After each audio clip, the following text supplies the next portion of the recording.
Միան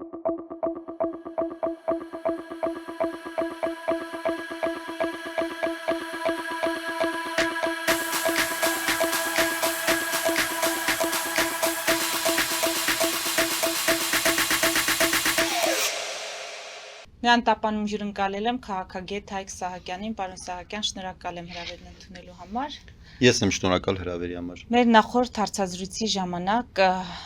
ենթադրում էիք, որ Ծառուկյանը քաղաքական ինչ-ինչ պայմանավորվածությունների է եկել Նիկոլ Փաշինյանի հետ, դրանով պայմանավորված մտել քաղաքական պայքարի մեջ եւ դրանից հետո անցել է սեփական գործերին, մինչդեռ վերջին իրադարձությունները կարծես թե հակառակ բանի մասին են խոսում, դատարանում էլ Ռոբերտ Քոչարյանը հայտարարել է, որ Փաշինյանի սպառնալիքները հետընտրական եւ նախընտրական շրջանում ուղղված իրեն նստեցնելու հետ, դրանք հրապարակային ուղիղ քաղաքական հայտարարություններ են եւ պահանջել է, որպեսզի դադարեցնեն իր նկատմամբ քաղաքական այդ հետապնդումները։ Ընդհանուր առմամբ ես այս երկու իրադարձությունները, հայտարարությունները բերեցի, որպեսզի հասկանանք այս առանցքային ընդդիմադիր առանցքային գործիչների նկատմամբ վերջին զարգացումները ինչի մասին են, ինչ խնդիր է դրել Նիկոլ Փաշինյանը։ Սամվել Կարապետյանի դեպ կալանավորումը 2 ամսով երկարացվեց։ Սրան հավելում։ Շատ շռայլ եք ձեր բնորոշումների մեջ, ինչպես ասեցիք, ընդդիմադիր առանցքային ընդդիմադիր դերակատարները։ Շատ հետաքրքիր է։ Այո, ցավոք սրտի դուք ինչ որ առումով ճիշտ եք, այդ մեր քաղաքական իրողությունն է։ Հիմա գանք հենց սկզբից, ինչպես Ծառուկյանից, եւ ասես գանք հասնենք մնացածին։ Գագիկ Ծառուկյանը կառավարելի ընդդիմություն է, դա եղել է բոլոր ժամանակներում, երբ որ ինքը սկսել է քաղաքականությամբ զբաղվել, իրան հենց դրա համար են բերել, քաղաքականություն այդ ֆունկցիան ինքը կատարում է եւ մեծ հաջողությամբ է կատարում։ Առաջին անգամ չէ, որ մենք տեսնում ենք Գագիկ Ծառուկյանին ձերբակալում են, Գագիկ Ծառուկյանի տուն են մտնում, ինչ-որ ցեն շոուներ են սարքում, բաներ են ասում, հետո ինքը հրապարակավելում ասում է, որ ինքը վերջ այլևս էլ չի զբաղվելի քաղաքականությամբ, հետո ժողովուրդը գնում է իրանց տուն, ասում է, չէ, արի Ծառուկյան, արի զբաղվի քաղաքականությամբ, հետ է գալիս եւ զբաղվում է քաղաքականությամբ։ Սա նույն մեր տեսած այդ նույն այդ շոուի բաննա դրսևորումներն են, ոչ մի տարբերություն։ Ուղղակի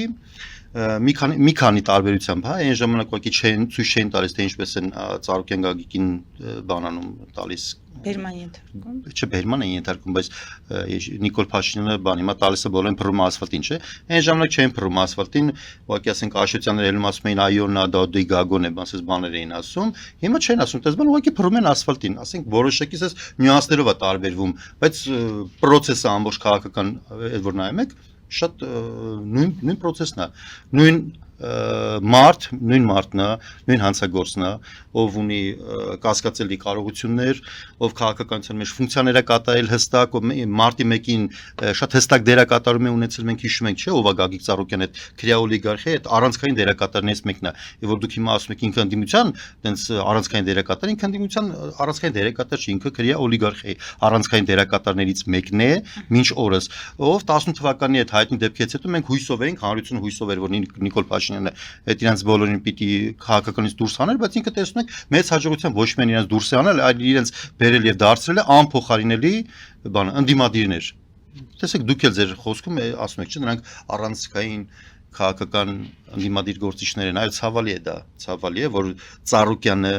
ասենք Ռոբերտ Քոչարյանը կամ բանը հիմա Սամվել Կարապետյանը դարձել են առանցքային քաղաքական գործիչներ, ինչը իրանք շատ փող ունեն։ Բայց ոչ քաղաքական միտք ունեն, ոչ գաղափարներ ունեն, ոչ արժեքներ ունեն, այսքան չէ, արժեքներ ունեն կոնկրետ փողն է։ Հələ մի հատ հիշենք իրենք ինչ են արել։ Հիմա շատերը խոսում են, որ Ծառուկյան Գագիկը բարեգործ է եղել, չէ։ Այդքան փող ես ու դուք էլ որ գողանենք, համ 2 կոպեկ էս կգցենք եւ ամբողջորեն իր կենտրոն հերոստանգերությամբ ցած ամիսներով ցույց կտենք, որ մի հատ երեխու մի հատ գնդակ ենք նվիրել 1800 դրամանոց, ասենք, չէ։ Կարանք անենք էլի, հասկանում եք, բայց մենք թույլ չենք տալիս մեզ, մեր մարդկային որակները թույլ չի տալի։ Մի հատ ուրիշ բան եմ ուզում ասեմ, այս բարեգործության մասով էլի ապրիլյան պատերազմներ, եթե չեմ սխալվում, Ես նոր է սկսվել եւ մարդիկ sense փորձում են ինքնակազմակերպվել, բնականաբար քաղաքական բանը ղեկավարությունը sense լրության sense փախել էր, գնացել էր, կապել էր իրենց գործերին ձեն չէին անում բան եւ մարդիկ գալիս են բանը sense իրանց են վերջի փողերը բան sense դնում էին, մեկը իշոր ամեն մեկը իշոր մի բան առնում էր, դնում էր թե հավաքում էին sense արագ ինքնակազմակերպվել են եւ ուղարկում են ռազմաճակատ։ Մարդիկ իրենց ունեցած այդ մի քանի հազար դրամ այդ վերջի կոպեկները դնում են բան։ Հիմա իրանք են բարեգործ թե Ծառուկյան Գագիկը եւ իրար նման մարդիկ, ովքեր ունեն միլիարդավոր դոլարներ գողացած մեզանից, մեր հանրությունից, չէ, ոչ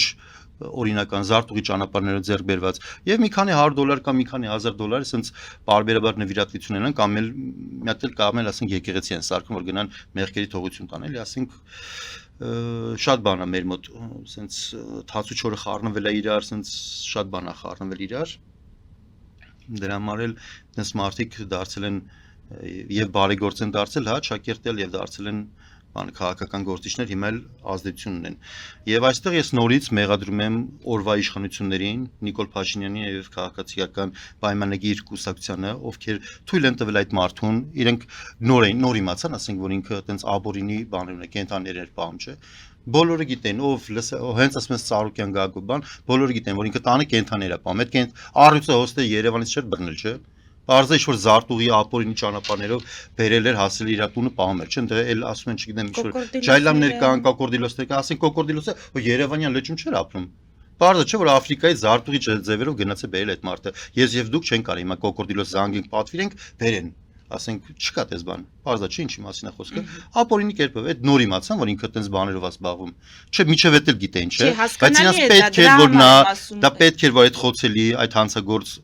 հակումներ ունեցող մարդը զբաղվի քաղաքականությամբ, գա ընտրություններում ունենա էական դերակատարում, հետո էլ իր այդ ինչ ուզենան անեն եւ հանրությանը դա ներկայացնեն որ տեսեք մենք պայքարում ենք վատ մարդկանց դեմ բան ասենք ինչի մասին է խոսքը դա Գագիկ Ծառուկյանի ֆունկցիան ինքը հաջողությամբ կատարում է երկար տարիներ հիմա էլ այդ ֆունկցիան կատարում հեսա սրանց հետո էլ ինչ որ խժդժություն բաներ կլինի բաց կթողին կբրցնենք այդ դա փողը արժելի կոպիտ ասած կվճարի ինչ որ մի գումար կանցնի կգնա կամ հիշում եք կազինոները իրա քանի անգամ բացեցին փակեցին փակում են փողը տալիս բացում են էլի ինչի մասին է խոսքը Այսինքն Փաշինյանի այն հռչակած այդ երագլուխ հրեշի գլխատման process-ը դա զուտ շոու է Իհարկե շոու է, բա իհարկե շոու է ինչ երագլուխ հրեշի բան հրեշը ինքն է էլի այդ հրեշի վերևում այդ բուրգի գագաթում կանգնած է Նիկոլ Փաշինյանը ով ասում է բաներ խոստումներ եւ չի կատարում դրանք Հիմա ինչով է տարբերվում ինքը, ասենք նույն Ծառուկյան Գագիկից, նույն Ռոբերտ Քոչյանից, Սամվել Կարապետյանից, Սերժ Սարգսյանից, չէ, իրանք էլ են, չէ, գալիս են ինչ որ բաներ են ասում եւ անում են այլ բաներ։ Չեն անում այն, ինչ ասել են։ Ոչ մի էական տարբերություն մեր մոտ։ Համակարգային փոփոխություն տեղի չի ունեցել Նիկոլ Փաշինյանը չի կատարում իր խոստումները եւ մնացած ամեն ինչը սնդիմադիրները որ հա մենք հեսա նաեւ մյուս դերակատարների մասին խոսենք իրենք նույնպես այդ նույն բանի այդ նույն համակարգի տարբեր դրսևորումներն են էլի Հիմա մանդատները վերցնելը ինչ է տալիս ընդդիմադիր երկու ուժերի ներկայացուցիչներին Նարեկ Կարապետյանն ասում է բացի խնդիրներից մեզ համար անձնապես ոչինչ չի տալիս քաղաքացիների վիրավորված է որ ասել են ահա թե դուք ինչի համար եք պայքարում մանդատներն էր ձեր գլխավոր խնդիրը ասում է ասեք թե ինչ առավելություն է մեզ տալիս մանդատը վերցնելը Նարեկ Կարապետյանը շատ երիտասարդ է եւ անփորձ քաղաքականության մեջ դրամ էլ նեղանում է քաղաքացիներից քաղաքացիները ինչի Իրանից շփքի նեղանային չէ որ ինքը ասում էր մենք արդեն հաղթել ենք գալիս ենք իշխանություն վերցնելու Սամվել Կարապետյանը արդեն վարչապետ է բան ինչ-որ բաներ էր ասում եկել է ամեն ինչ անկած չեղա բայց դրա համար ով պետք է պատասխան տա ասենք ինչ մասին է խոսքը նեղանմա թող նեղանա այդ իր խնդիրն է այս մեկ ես իրան խորհուրդ կտամ որ ինքը չնեղանա եւ սրանից հետո քաղաքացիներին ասի բաներ որ ինքը կարող է անել ոչ թե տալ խոստումներ որ հետո էլ մի հատ էլ նեղանա թե քաղաքացիներին ինչու քվեջ են տվել իրեն որտեվ ես էլ հակառակ հարց եմ տալիս 20 թվականի պատերազմից հետո ինչպես կարող է հայ մարդը լինել ռուսասեր ռուսա չասեմ ուրիշ բառեր, հա, ռուսական կողմնորոշում ունեցող, հա, բայց բա մենք չնեղանանք, բայց մարդիկ չնեղանան, որ հենց մի բան էլ եկել է այստեղ, բանա, այտենց քաղաքականությամբ մեզ զբաղվում էլի, հասկանում եք, դա նորմալ չի։ Ես կարծում եմ դա նորմալ չի։ Եվ այստեղ նույնպես ես էլի մեղադրում եմ Նիկոլ Փաշինյանին եւ քաղաքացիական պայմանագիր կուսակցությանը, ով թույլ է տվել, ովքեր թույլ տվեցին, որ իրենց կողմից թշնամի հրճակված պետության ներկայացուցիչները եկան եւ բանը զավթեցին Հայաստանի Հանրապետության ազգային ժողովը իրենց թույլտվությամբ մեր օրենսդրության սահմաններում եւ շրջանակներում ես ասում եմ պատկերացրեք ասենք Թուրքիան եւ Ադրբեջանը նույն խնդիր դնեն իրենց արժեվ չէ ասենք մեկ էլ վաղը ասենք թուրքական կուսակցություններ ադրբեջանական կուսակցություններ վրացական կուսակցություններ պարսկական կուսակցություններ ու սենց էլի բոլորը ովքեր որ փող դնեն ինչ որ սենց բանը մարդիկ հավաքվեն գան ու սենց նվաճեն բա մեր ազգային ժողովում ինչ այդ հայերի համար տեղ չի լինելու ես չեմ հասկանում այս ինչ են անում իշխանությունը ինչով են զբաղվում ինչ խնդիր են իրենք լուծում սրա մասին ենք պիտի բանանեն մտածեն ոչ թե ասենք չգիտեմ էլի հիմա մանդատները վերցնել են մանդատները վերցնել են իրանց գործն է քվ են ստացել պիտի գնան այնտեղ փորձեն պայքարել եւ բալանսավորել իշխանությունը քաղաքացին իր իշխանությունը բանեցնում է քվ տալով մանդատ տալով հա եւ բանը պահանջելով որ իրանք գնան գործ եթե չգիտեն այդ մանդատները ինչ անեն բա ինչ էին вообще եկել ստե կներեք էլ այդ բարի համար ինչի եկել եք ինչ անեք եթե չգիտեք մանդատի արժեքը դրա իմաստը դրա այդ վարվելու ձևը դրեք գնացեք մի նեղացեք ժողովրդը ձեզ արագ կմոռանա Խոսրով Հարությունյանի կարծիքով եթե ընդդիմությունը վերցրել է մանդատները խորհրդարանում ոչինչ չի կարող անել բայց եթե չվերցներ գոնե արտահերթ ընտրությունների հնարավորություն կստեղծեր դուք որքանով եք հենց դրա համար էլ կարծիքի հետ կամ օբյեկտիվ է այս կարծիքը իրականության հետ հենց դրա համար էլ իրենք Ցերնտու են Նիկոլ Փաշինյանն այդ դրա մասին որ նույն համակարգն է իրենք խոցել ինդիմություն են ես դրա համար իրենք չեն կարողանում ոչինչ անել որովհետև երբ որ Հելեն ինչ-որ մի բան ասել մենք տեսել ենք էլի Ռոբերտ Քոչյանին կամ Սերժ Սարգսյանին կամ Վանեցյան այս 5 տարի չէ 21 թվականից մինչև ինչ են ասում շշերով ծեծ էին ուտում այդ մարտիկ որովհետև եթե ինչ-որ մի բան են ասում իրենց դեմ այնքան հակափաստարկներ կան այնքան իրենց խոսքը այնքան արժեք չունի հա այնքան ապօրինի գործունեություն են իրենք ծավալել որ այդ ամեն ինչը ասես գումարվում է դրանց արժեք իրենց խոսքը արժե զրկում է ուղղակի Հիմա նույն բանը տեղի ունենալու այս ընդդիմության հետ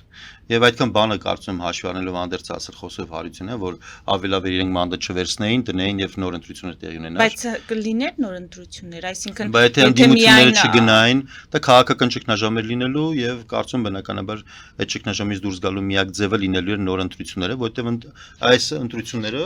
ակնհայտորեն այն Նիկոլ Փաշինյանի եւ քաղաքացիական պայմանագիր կուսակցության սիրած երկրի բառապաշարով ասած ափաշկյարա ընտրությունները խաբան արեցին խախտվեցին եւ ընտրակաշարք բաժանվեց որոնց մասին հենց իշխանություններն են խոսում եւ փաստում են չէ եւ վարչական ռեսուրսը կիրառվեց լայնորեն եւ ընտրական օրենսգիրքի 101-րդ հոդվածը խախտվեց եւ բանը ընտրությունները բան այտենց ինչ ասես արեցին ինչ ուզեցին արեցին սա նորմալ չէր եւ եթե իրանք ուզում էին իսկապես դերակատարում ունենային Նարեկ Կարապետյանեն կայուն նրանք պետք է դնեին մնացած բոլորը նույնպես պետք է դնեին եւ ստեղծեին քաղաքական ճգնաժամ որ գնանք նոր ընտրությունների սա նորմալ չէր սա նորմալ ընտրական բանը process-ներ չէր սա հետընթաց է Հայաստանի Հանրապետության համար Փաշինյանի Ռուսաստանյան այցը ինչպես կվերլուծեք, կմեկնաբանեք Փաշինյանը մենք տեսանք, որ պատրաստ էր Պուտինի հետ հանդիպման, խնդիրները հարթելու, խոսելու, բայց հանդիպումը եղավ Միշուստինի հետ, հանդիպումը եղավ, առայժմ չկա Պուտինի մակարդակով արձագանք ընտրությունների արդյունքներին, նաև այդ հանդիպման հրավերը, ինչ կարող եք ասել, ինչ արդյունքով եկավ Փաշինյանը Աշխատանքային այց էր, գնացել էր իրանց այդտեղ ասես որ ԵԱՏՄ-ից դուրս չեն գալու, շատ նորմալ է, բան, այտենց որևէ խնդիր չկա, եւ տնտեսական եթե ինչ-որ դժվարություններ կային, բանը նախընտրական շրջանում, ինչը շատ շահեկան էր հենց կառավարող խմբակի համար, հա, իրենց այդ հակառուսական այդ տրամադրությունների բաների, որպեսզի նրանք կարողանային բանանային, հա, այդ հաջողության պայքարային Սամվել Կարապետյանի դեմ Այդ շրջանակում գնացին եւ ասացին, որ վերջ այդ շոուն արվեց վերջացածը դա նույնպես շոու էր, ինչպես հասկանում ենք, այտենց առանձնապես խոսելու բան չկա, Հայաստանի Հանրապետությունը չի պատրաստվում դուրս գալ ռուսական ազդեցության գոտուց, Նիկոլ Փաշինյանը այն քաղաքական գործիչ չէ, որը դուրս է գալու ռուսական ազդեցությունից, որովհետեւ բանը ռուսական բազան այստեղ է Հայաստանի Հանրապետությունը ԵԱՏՄ-ում է, մենք ռուսական այդ տնտեսական գոտում ենք գտնվում, հա, նրանք մեծ հաջողությամբ գնում են այդ բանը ռուսական անվտանգային այս բաներին, այդ միջոցառումներն Ղազախստան են գնում, չգիտեմ ինչ են անում, եթե ասենք բանը երկաթուղու հարցը քննարկում են, ապա ոչ թե ուզում են այդ երկաթուղին ազգայնացնել, այլ անպայման Ղազախստանին, որը էլի Ռուսաստանա մերձ ինչ-որ շրջանակի է, բանը ասենք հասկանում եք, իրենք այս տիրույթում են էլի գործում եւ դուրս են գալու այդ շրջանակներից, դրանք նախընտրական տենց շոուներ էին, ցավոք սրտի Դե այդ դեպքում Պուտինի լռությունը մենք ինչպես հասկանանք։ Ինչու չեն արձագանքում։ Որտեղ ոչ մի արժեք չունի Պուտինի ճանաչել չճանաչելը մեր ընտրությունները, դրանից ոչինչ չի փոխվում։ Հասկանում եք ինչն է։ Այ որ դրանից առաջ ասենք 2008 թվականին կամ 2013 թվականին նրանք ճանաչում էին ընտրությունները, մենք չգիտենք որ ընտրությունները կեղծվում էին, ինչ իմաստ ուներ նրա ճանաչել չճանաչելը։ Դրանք այլ իմաստ ունեցող երևույթներ են, որ հետո նրանք իրար հետ կգնանք, խոսանք, քննարկեն եւ կհարթեն կվերջանա կգնալի։ Մեր կյանքում, մեր քաղաքական կյանքում ոչ մի էական ազդեցություն չունի Պուտինի ճանաչել չճանաչելը մեր ընտրությունները։ Դա շատ էական է մեր քաղաքացիների համար։ Եվ այստեղի գործող քաղաքական սուբյեկտների համար, թե չէ Պուտինը ինչ կարծիք ունի։ Չէ, դա չէ լինի հարաբերություններում առկա խնդիրների բարելավման համար, լուծման համար գոնե դրական մթնոլորտ։ Իհարկե ոչ։ Հարաբերությունների լավացման կամ վատացման կարևորագույն ցուցիչը դա տնտեսական գործոններն են։ Երբ որ մենք նայում ենք տնտեսությունը, հայ-ռուսական հարաբերություններում, մեր տնտեսությունը շարունակում է սպասարկել ռուսական կայացության տնտեսությունը եւ այդտեղ ինչ-որ որևէ ինչ-որ բաստողներ բաներ չեն եղել, ոչ մի խնդիրներ չի առաջացել։ Բացի այդ բանը Ծիրանից, բաներից, ասենց ինչ-որ մի քանի բան շատ ակնհայտ որ sense ցուցադրեցին էլի, բանը էլի նախընտրական այդ շրջանում, ես ձեզ հիշեցնում եմ, որի լուծումն էլ մեր Սփյուռքը, շնորհակալություն էլի արդից օգտվենք մեր Սփյուռքի բարեկամներին, շատ արագ լուծեցին այդ հարցերը։ Բայց եվրոպացիները, որոնք Եվրոպացիները այո նույնպես այստեղ շատ շնորհակալություն այդ հիշեցման համար, նրանք ինչպես ասում են սուրբ տեղը դատարկ չի մնում, նրանք շատ արագ փորձեցին օգտվել այդ բանից, այդ մանևրից, բանը Պուտին Փաշինյան այդ մանևրից օգտվելու համար նրանք եկան եւ ասացին, որ Հայաստանի Հանրապետության համար այլևս այդ տնտեսական այդ բանը մեծ գոտին, որը Եվրամիությունը կաշում 450 միլիոնանոց շուկան, ամենավճարունակ շուկան, դա մեզ համար բաց է եւ առանց մաքսերի, հա, ինչքան ես հիշում եմ, դա ահռելի մեծ հնարավորություն է, բայց դա մեկ օրում չի լինում եւ դա առասպետության մասնակցության նույնպես չի լինելու։ Հայաստանի Հանրապետությունը պետք է ջանք գործադրի, որ մեր բիզնեսմենները կարողանան գնալ այդ բանը ուղիներից կարողանալ օգտվել եւ մեր տնտեսությունը այդ ժամանակ, երբ որ մենք տեսնենք, որ իսկապես գործունեություն են ծավալում, հա, դեպի այդ ուղղությամբ կարող ենք ասել, որ Հայաստանը ինչ-որ քայլեր անում է Ռուսաստանի տակից դուրս գալու համար, բայց առայժմ չենք տեսնում, դրանք խոսակցության մակարդակում են։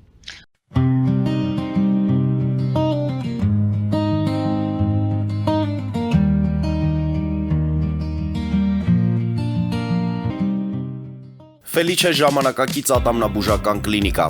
Այստեղ հարմարավետությունն ու խնամքն առաջնային են։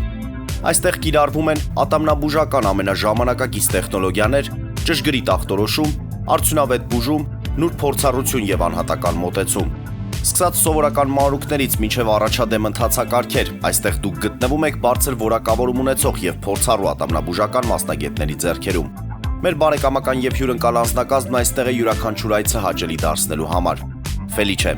ձեր առողջ եւ ամենաերջանիկ շպիտը սկսվում է այստեղից։ Եկեք եւ բացահայտեք նորարարության փորձագիտության եւ կարեկցանքի կատարյալ համադրությունը։ Երևան Փոստը Գրանադա Հյուզում տեղեկացնում է։ Դրամական փոխանցումներ 1%-ով։ Օդանավով 1 փաունդը 2.99։ Նավով ուղարկեք 1 արկղ, երկրորդ արկղը անվճար։ Ավտոմեքենաների փոխադրում անհավատալի արժեքներով։ Ինչպես նաև կահույք եւ մեծ չափի բեռների փոխադրում։ Jackpot հագուստի խանութը երկրորդ մասնաճյուղն է բացել Գլենդելի սրտում, որտեղ կարող եք ձեռք բերել եվրոպական եւ ամերիկյան ընտիր հագուստեղեն, կոշկեղեն, աքսեսուարներ, պայուսակներ ամենահարմար արժեքներով։ Նաև կարող եք ցանկացած ապրանք պատվիրել եւ ձեռք բերել կարճ ժամանակում։ Jackpot-ի Գլենդելի հասցեն է 1135 North Pacific Avenue, հեռախոս 818 813 2252։ Jackpot հագուստի լավագույն կենտրոնը Գլենդելում։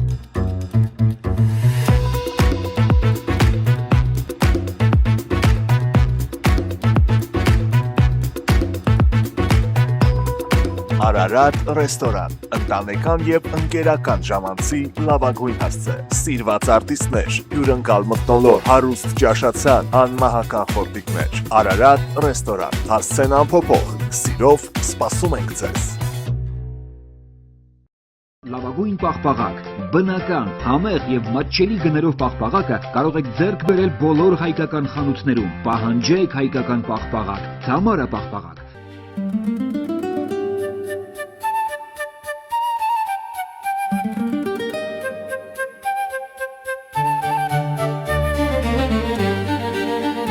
Նոյան տապան տպարան,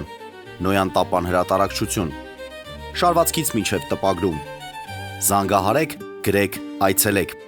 միասին պատրաստենք ձեր գիրքը, ամսագիրը կամ թերթը, որտեղ նշվելու է, տպագրված է Նոյան տապանում։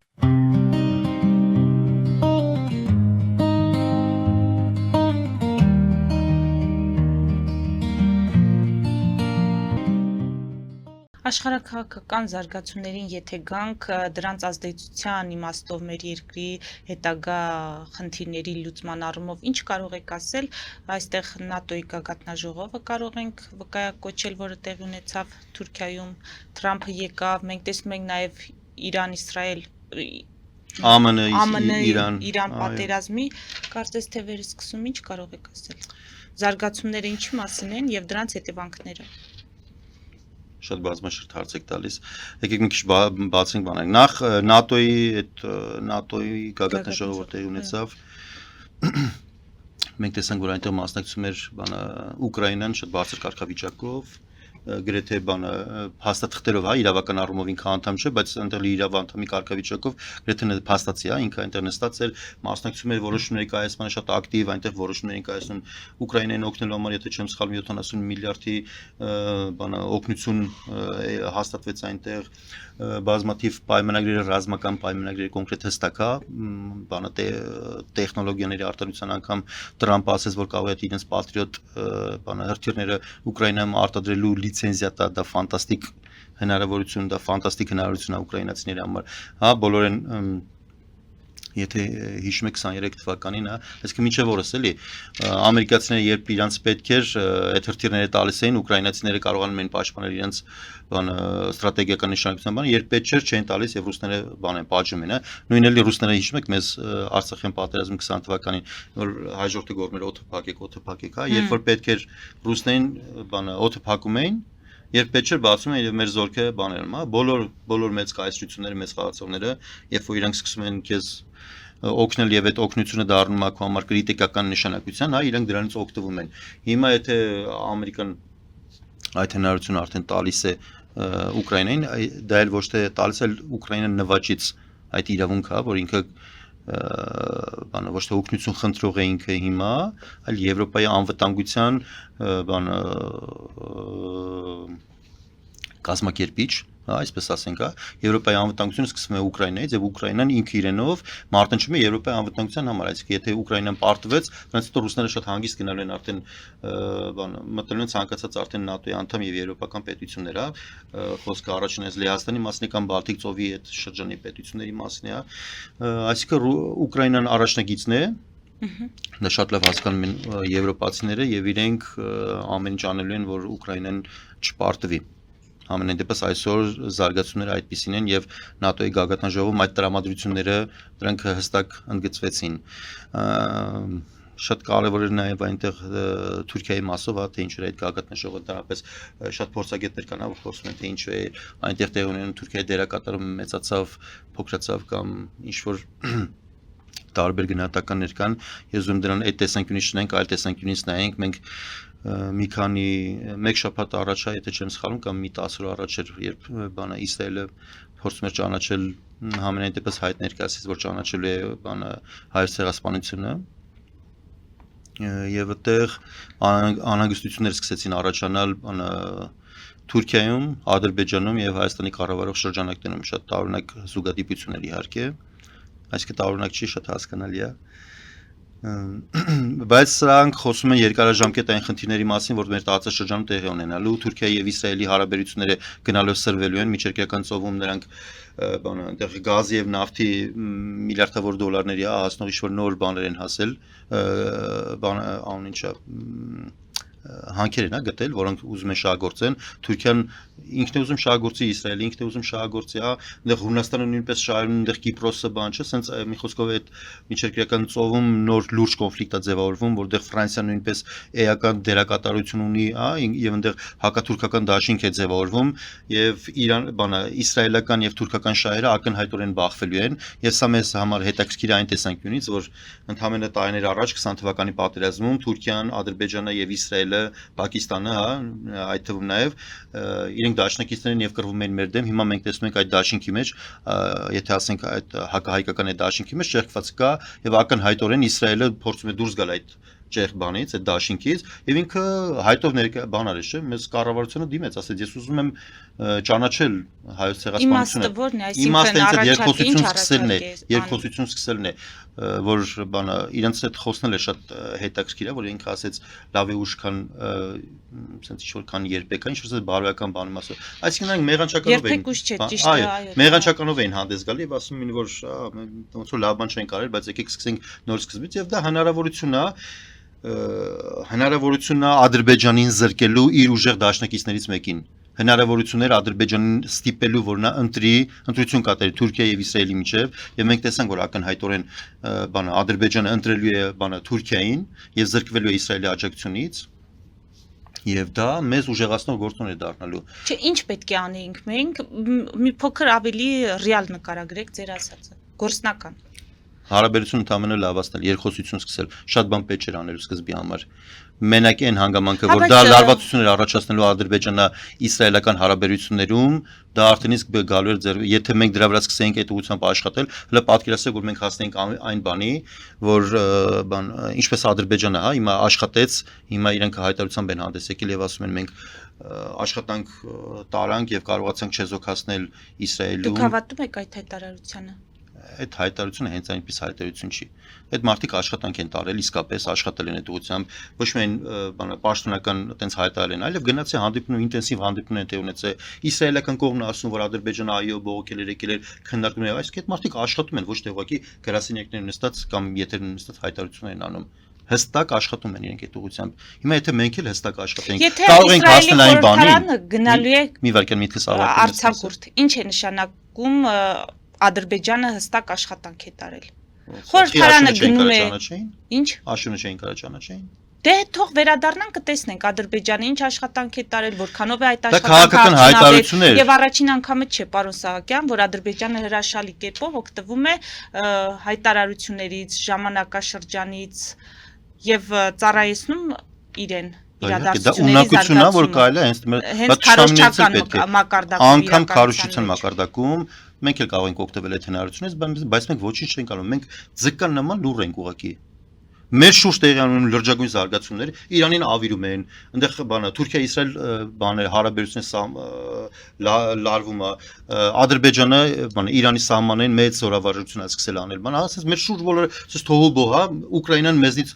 ընդհանրապես հեռու չի, շատ մոտ է, հլնայք արյունարբու 4 տարիա դաժան կռիվալում, մենք ձկան նման լուր ենք, գլուխներս մտցրել են գետնին տակ եւ աշխատում ենք չնկատել թե ինչ է տեղի ունենում, այդպես չի կարելի։ Եվ այն մարդիկ այդ փորձագետն են, միտքը սկսեցին նրանով, որ ասում են, որ Թուրքիայի դերակատարումը մեծացել է տարածաշրջանում եւ ես ուզում եմ ասել, որ բոլոր այն պետությունները, ովքեր սկսել են ինտենսիվ աշխատել իրեն շահերի սպասարկման ուղղությամբ, իրենց տեղն ու դերը էականորեն մեծացել է աշխարհում։ Էականորեն մեծացել է։ Իսրայելը մեզից փոքր պետություն է, հələ նայեք ինքը Ամերիկայի հետ ինչ հարաբերություն է կարողացել կառուցի։ Դա ունակություն է, դա շնորհք է, դա հմտություն է, որի շուրջ մենք պետք է բան անենք, էլի, աշխատենք, որ մենք կարողանանք բան անել։ Այդ ինչի իրենք կարողանում են աշխարհի համար մեկ գերտերությանը ստիպեն, որ գա իրենց այդ կռվի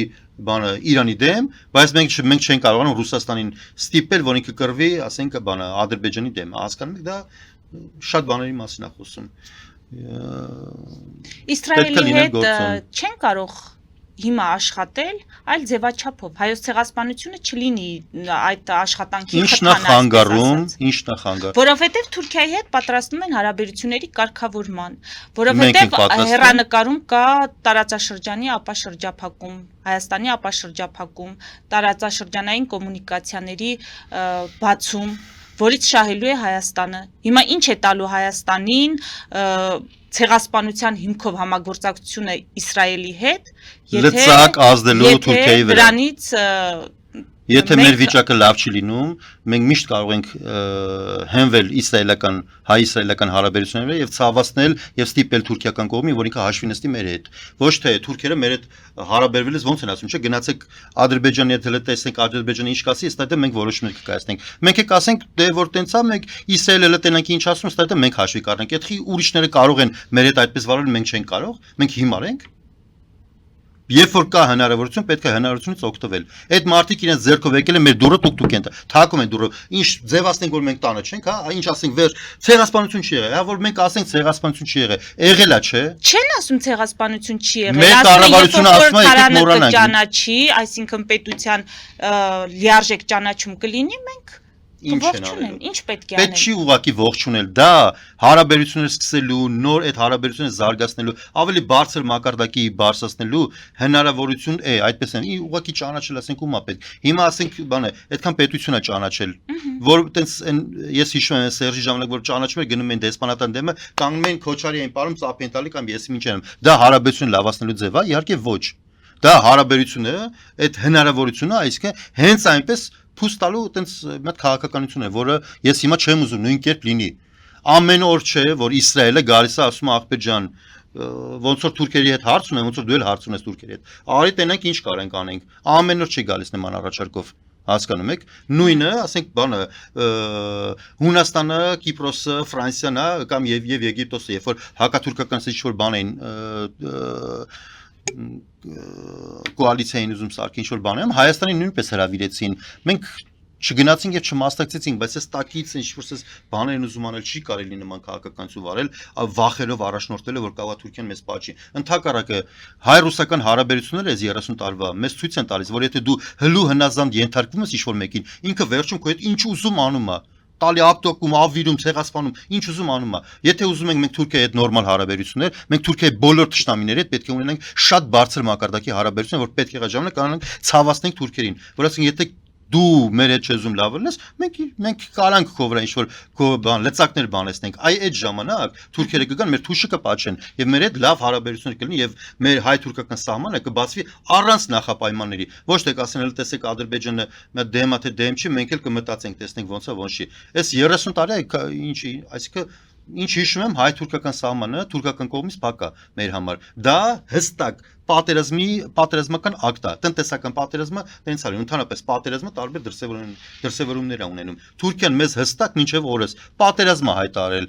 Որ մենք ձևացնում ենք, որ դա չենք հասկանում կամ լուր ենք կամ բան ենք, դրանից փոխվում է այդ երևույթը։ Սահմանը բացվում է, չի բացվում, չէ։ Ընդհակառակը դա նրանք բանեցնում են մեր դեմ, մեր տնտեսությունն է թուլանում, մեր քաղաքացին է աղքատանում, մեր վիճակը չի բարելավվում։ Դա թուրքերի բանն է, չէ, ներդրումն է, չէ, մեր վատ առումով մեր կյանքում։ Բան մի բան չանենք, որ իրանց համար վատ լինի, որ գնացեն դե լավ աղբեր ջան, կներեք, մենք էլ ենք սխալվել, այս մի բանը դուք մի արեք, այս մի բանը մենք չանենք։ Դա տենց են պետությունները իրար հետ հարաբերվում, ոչ թե սենց հիմարաբար լուր մնալով, բան սենց բարոյական հաղթանակներ տանելով իբր, այդ ինչ է, ամոթեր էլ այդ ռոպագանդիստները այդ ինչեր են խոսում, ամոթեր ուղղակի, որ դες բարոյական դաշտ են էլի տանում, բան Իսրայելը, բան նրան չեր սազում, ես մի բան, ով չի, ընդհակառակը Իսրայելը ցույց տվեց, թե ինչպես պետք է օգտվել ուրիշների միջև եղած խնդիրներից սեփական շահերը պաշտպանելու համար։ Միջև վերջ կգնան այն ժամանակ, երբ որ իրենց պետք լինի։ Եթե մեզ պետք է որ իրանք միջև վերջ գնան, մենք պիտի հրենք որ իրանք միջև վերջ գնան։ Մենք ոչինչ չենք անում, բայց իրենցից պահանջում ենք որ իրանք միջև վերջ գնան։ Ეხի մենք միջև վերջ մեր ազգային շահերը սպասարկելու տեսանկյունից չեն գնում, բայց ուրիշներից բոլորից սպասում ենք, այդ ինչ անելու ձև։ Շատ լավ, հիմա ընդդիմադիրները մանդատները վերցնելը հիմնավորեցին նաև խորհրդարանում մեծ ներկայացվածությամբ իշխանական, դավաճանական, հակապետական ծրագրերը կանխելու մոտիվով։ Հիմա նրանք կկարողանան կանխել այս ծրագրերը։ Այս ընդդիմությունը ունակ չէ, ինքը նման որակներ չունի, նման հնարավորություններ չունի։ Շատ կարճ։ Շատ լավ, հիմա ընդդիմադիրները մանդատները վերցնելը հիմնավորեցին նաև խորհրդարանում մեծ ներկայացվածությամբ իշխանական, դավաճանական, հակապետական ծրագրերը կանխելու մոտիվով։ Հիմա նրանք կկարողանան կանխել այս ընդդիմությունը։ Այս ընդդիմությունը ունակ չէ, ինքը նման որակներ չունի, շատ կարճ։ անգամ այդ սահմանադրական փոփոխությունների տարբերակում չեն կարողանա փոխել իշխանության ծրագրերը կամ քաղաքականությունը։ Ոչ մի առումով չսպասել դրական տեղաշարժ կամ գործընթացների նախաձեռնում, որը կբխի Հայաստանի շահերից։ Ինչ դրական տեղաշարժ կարող եք սպասել այս որակի ընդդիմությունից։ Հələ իրենց падգամավորների ցանկը նայեք, հələ իրենց քաղաքական, ասենք, հրճակած բաները նայեք, նպատակները նայեք, բաները նայեք։ Ինչի մասին է խոսքը։ Մենք դրա ընդհակառակը տեսնում ենք լիքը մանիպուլյացիաներ, շատ այն որ ասում եմ շիշակից ներքևի մակարդակին իջեցնելու ընդհանրապես քաղաքականությունը սահմանադրության հետ կապված քննարկումները абսուրդի են բերելու հասցնելու եւ ցավում են, բայց մեծ հաշվով իրենք եւի այնպիսի բանը մեծ եւ ստոր ներդրում ունենան, որ այդ փոփոխությունը սահմանադրական մեր համար ոչ ցանկալի փոփոխություն Նիկոլ Փաշինյանը կարողանան անցկացնել։ Մենակ են, որ նման որակի ընդդիմություն ունենք սուտ դրա համար։ Մենք արդեն մի անգամ տեսել ենք, էլի։ Թե ինչպես են մեր քաղաքացիները արձագանքում։ Հա իրանք ասում են ավելի լավ այս Նիկոլը, քան թե դուք, որովհետև ձեր արածը մենք հիշում ենք։ Իրենք տեսել են այդ մարդկանց էլի հասկանում եք իրենց գործունեությունը։ Եթե դուք կարծում եք, որ ընդդիմության փոփոխություն, ասենք Սերժ Սարգսյանի, Ռոբերտ Քոչյանի փոխարեն հիմա արդեն բանը Սամվել Կարապետյանն այնտեղ էական փոփոխությունը լինելու, ոչ մի էական փոփոխություն տեղի չունենալու։ Այսինքն համակարգային փոփոխություն տեղի չունեցել էլի։ Մենք քանի անգամ տեսնենք, որ մարդուն երբ որ փոխում ես, բան չի փոխվում։ Հիմա Նիկոլ Փաշինյանի Սերժ Սարգսյանը փոխեցին։ Ինչ փոխվեց քաղաքականության մեջ։ Ասենք մեր տնտեսության որակը փոխվեց։ Սա բանը Արդարադատության որակը։ Ասենք հələ մեր պետության որակը նայեք։ Հələ այն ասֆալտը հələ նայեք, բանը, չգիտեմ ինչ ասեմ, էլի։ Ամեն ինչը մեր կյանքի որակը նայեք։ Հա մի քիչ փողային ինչ-որ շարժեր եղավ, դա էլ կախված է ոչ թե մեր բանից, այլ ռուս-ուկրաինական պատերազմից, որ Ռուսաստանին ամբողջ աշխարհը դրեց բաների տակ, տնտեսական էմբարգոների տակ։ Մեր տնտեսությունը սկսեց տեղից խողովակ առաջացավ դեպի Ռուսաստան, որտեղից ահռելի միլիարդներ սկսեցին հոսել։ Այդ իրենց ապաշնորհության արդյունքով այդ ահռելի միլիարդներից չկարողացան նորմալ օգտվել։ Հեսա դա կվերջանա։ Հետո ինչ են անելու։ Շնորհակալություն։ Ես եմ շնորհակալ։ Մեծ դիտողներին հիշեցնեմ, որ զրուցում էի քաղաքագետ Հայկ Սահակյանի հետ, մեր ուղիղ եթերները կարող եք դիտել Patreon-ում, նաև այդ հարթակում աջակցել էկրանի երևացող QR կոդով։